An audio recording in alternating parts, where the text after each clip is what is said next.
Borges, La muerte y la brújula. Puede afirmarse que tal vez la contribución más original de Borges a las letras universales reside en el logro de su propósito consciente de traducir problemas abstractos de la filosofía al lenguaje de imágenes y símbolos. En Borges, filosofía y literatura alcanzan una relación única. Más que improbables soluciones metafísicas, esta obra de Borges nos brinda un planteo inquietante de los enigmas y su don no es la certeza, sino más bien la sospecha de que hay un saber y que alcanzarlo es trascender la condición humana. Borges finca su filosofía en lo dudoso, para él no hay verdad predicativa y la única verdad posible es la de la sensación. Empirismo radical borgiano, las cosas no son más que un conjunto de sensaciones.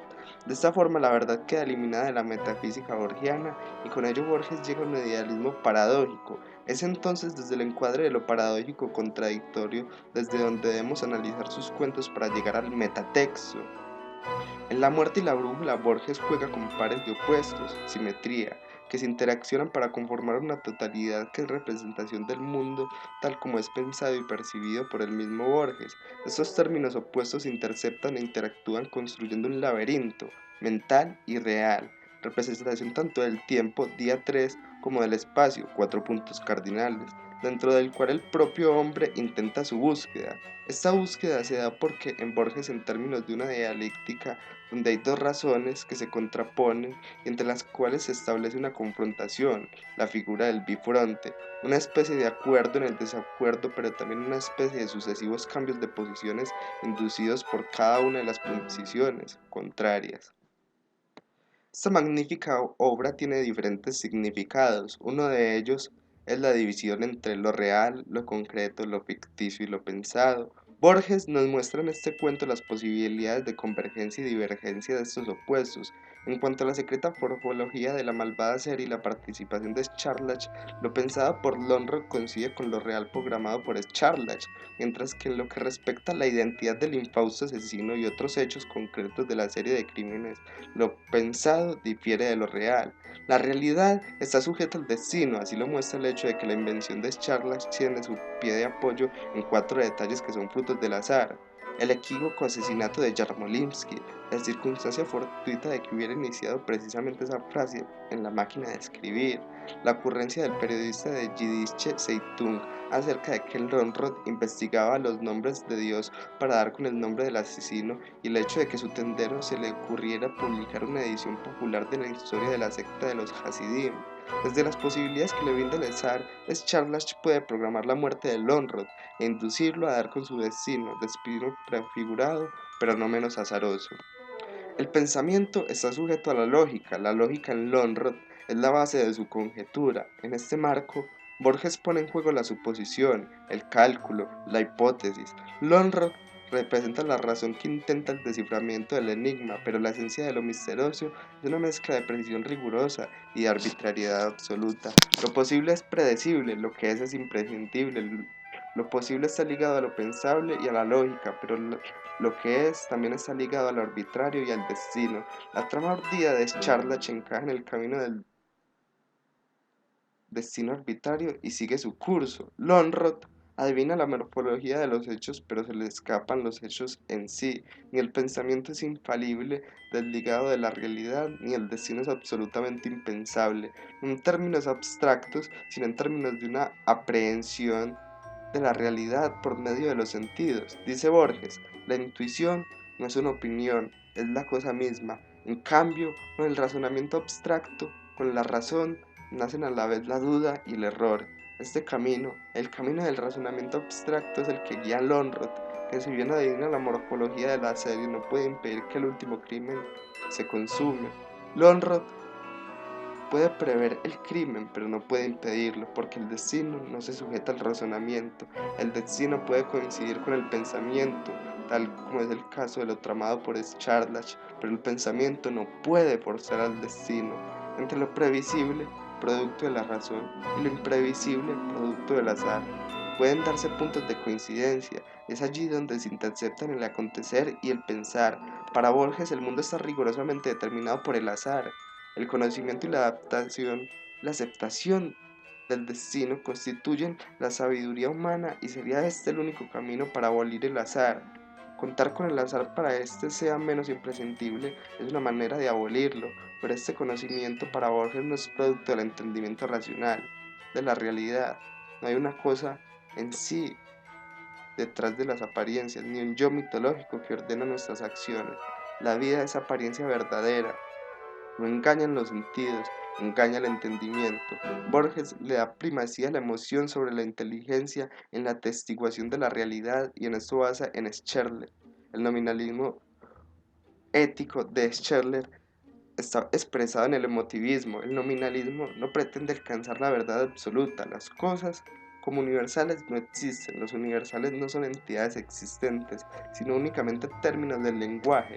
Según el nominalismo, solo existen entidades individuales. Estas entidades individuales quedan reducidas a datos sensibles cuya aprehensión y conocimiento solo es posible a través de la intuición y los sentidos.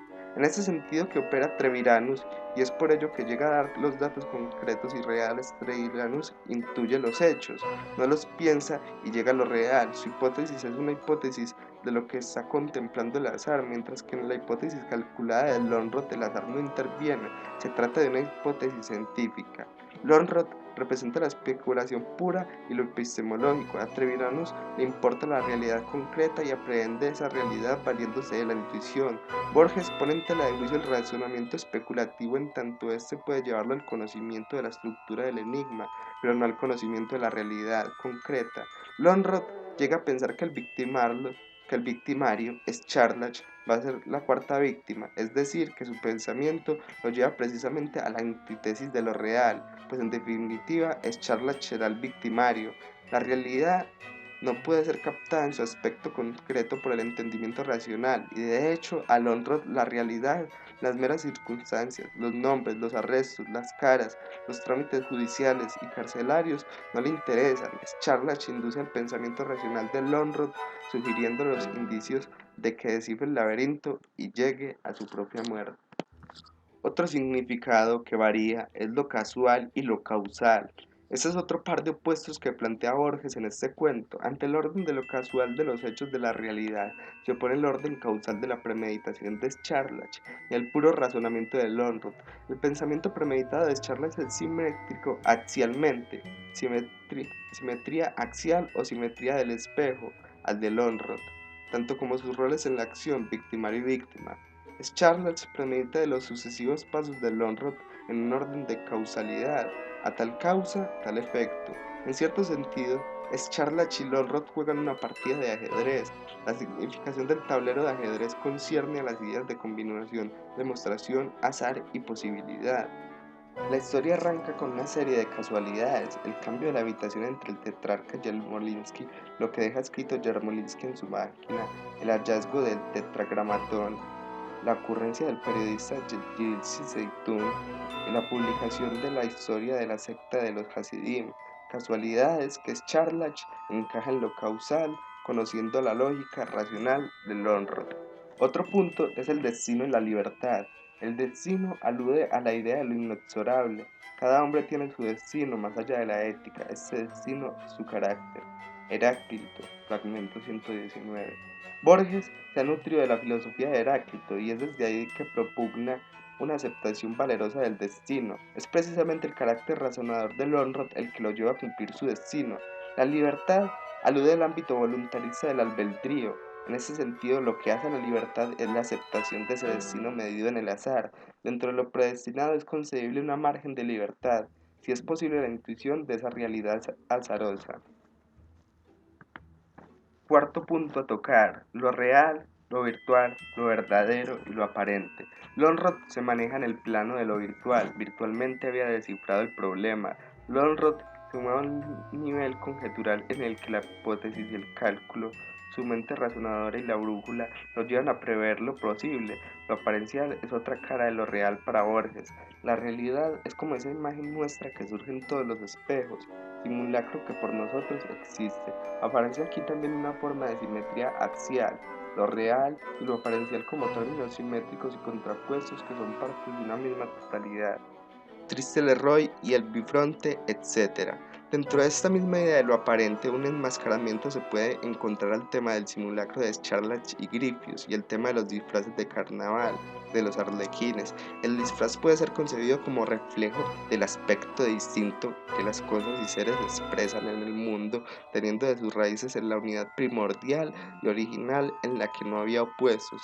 Así cada parcela del ser se disfraza para construir un aparente ente autónomo. La realidad se puede enmascarar y así enmascarada puede pasar a configurar una doble de sí misma. Estamos ante el mismo sentido de simetría y oposición.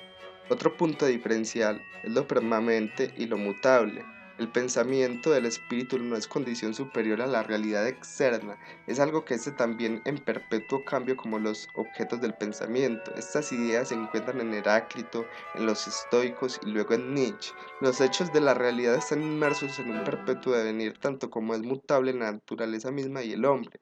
En el cuento de Borges, lo cambiante está simbolizado en lo azaroso y lo fortuito, tanto en el simulacro de los disfraces. Lo real es mutable porque dentro de lo real están polarizados los opuestos. La realidad es doble y tanto es doble es cambiante. El mundo real aparece como equivalente al caos, a un laberinto inescrutable e imponderable frente al mundo mental, racional, organizado y geométrico. En el mundo real interviene lo fortuito, que es en una medida lo cambiante. Sin embargo, aparece la idea de que lo permanente, en cuanto que todos los caminos conducen al Roma, dentro del caos del laberinto, el centro es la representación de lo permanente. El laberinto es una construcción artificiosa que no tiene derecho ni revés, ni principio ni fin, es un continuo. El mundo es a su vez cambiante y permanente, caótico y ordenado. El laberinto, como representación de lo continuo, simboliza lo permanente en relación a la dimensión temporal.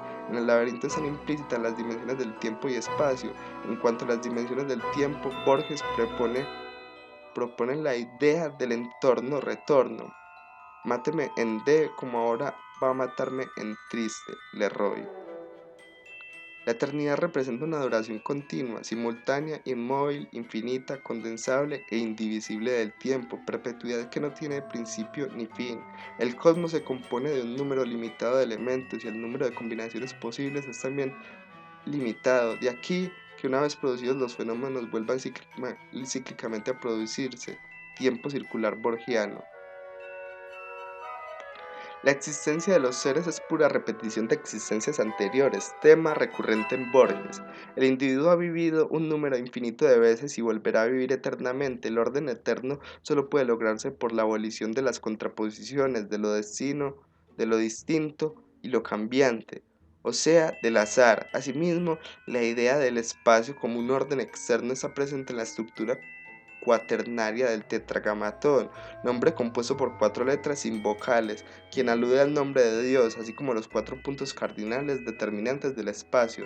Se refiere a la manifestación del mundo como totalidad y en tanto uno, eterno. Lo permanente se hace presente a su vez en la totalidad de la dualidad, pares de opuestos simbolizados en este caso por los sangres o rombos alternantes positivos y negativos o colores distintos, amarillo, verde y rojo, que se repiten como señales en el cuento.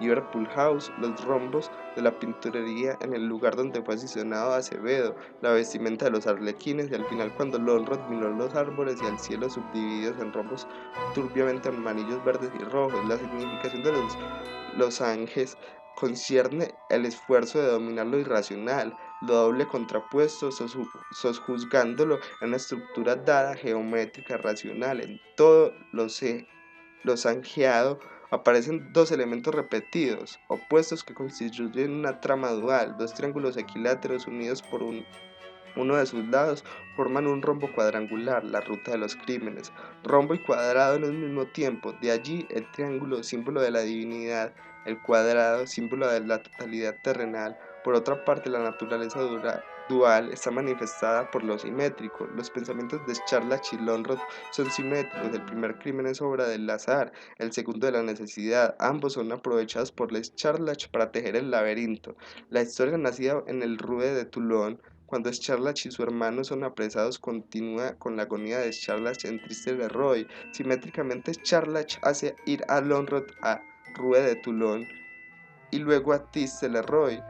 Esto representa una estructura cíclica y como cíclica simétrica. La simetría en el tiempo está dada por la idea de eternidad, presente en el sentido de que habrá una próxima vez para la muerte de Lonrod, la próxima vez que me mate. Puntos suspensivos. La simetría en el espacio está dada por los lugares comunes que se repiten en la historia de Scharlach y de Lonrod.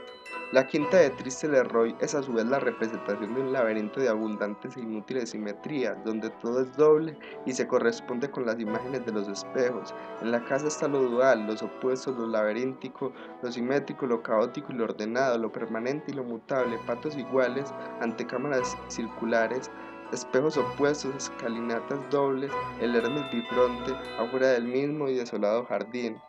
Lo mutable está representado por la flor que se deshoja e indica lo que cambia de estado, lo que parece, lo que es transitorio. La casa no es tan grande, el mundo no es tan grande. Lonrod se da cuenta que se le agranda la penumbra, representa la incapacidad del hombre de ver con absoluta claridad el mundo y llegar a la certeza. La simetría representa las oposiciones dentro de lo mutable y lo permanente. Los espejos representan lo apariencial en contraposición con lo real. Los muchos años representan la historia del mundo, el paso del tiempo que oscurece las cosas, el permanente devenir. Mi desconocimiento representa la situación en la que se encuentra el hombre dentro del mundo. El mirador representa el centro del laberinto, Roma. Nuevamente aparecen los ángeles de las ventanas amarillos, verdes y rojos, y lo detuvo un recuerdo asombrado y vertiginoso. Esto refiere al tema de lo permanente, de lo eterno y de la circularidad. La simetría está dada por la figura del rombo, como se ha dicho, dos triángulos unidos en oposición. El triángulo como representación de lo temario, de lo ternario, del número 3 simboliza la divinidad y por tanto la idea. En tanto cuadrado se hace presente lo cuaternario, que simboliza la realización de la idea. Esto es lo real, lo que tiene existencia física. Cuatro son los elementos, cuatro los jinetes del apocalipsis, cuatro los puntos cardinales, cuatro las estaciones.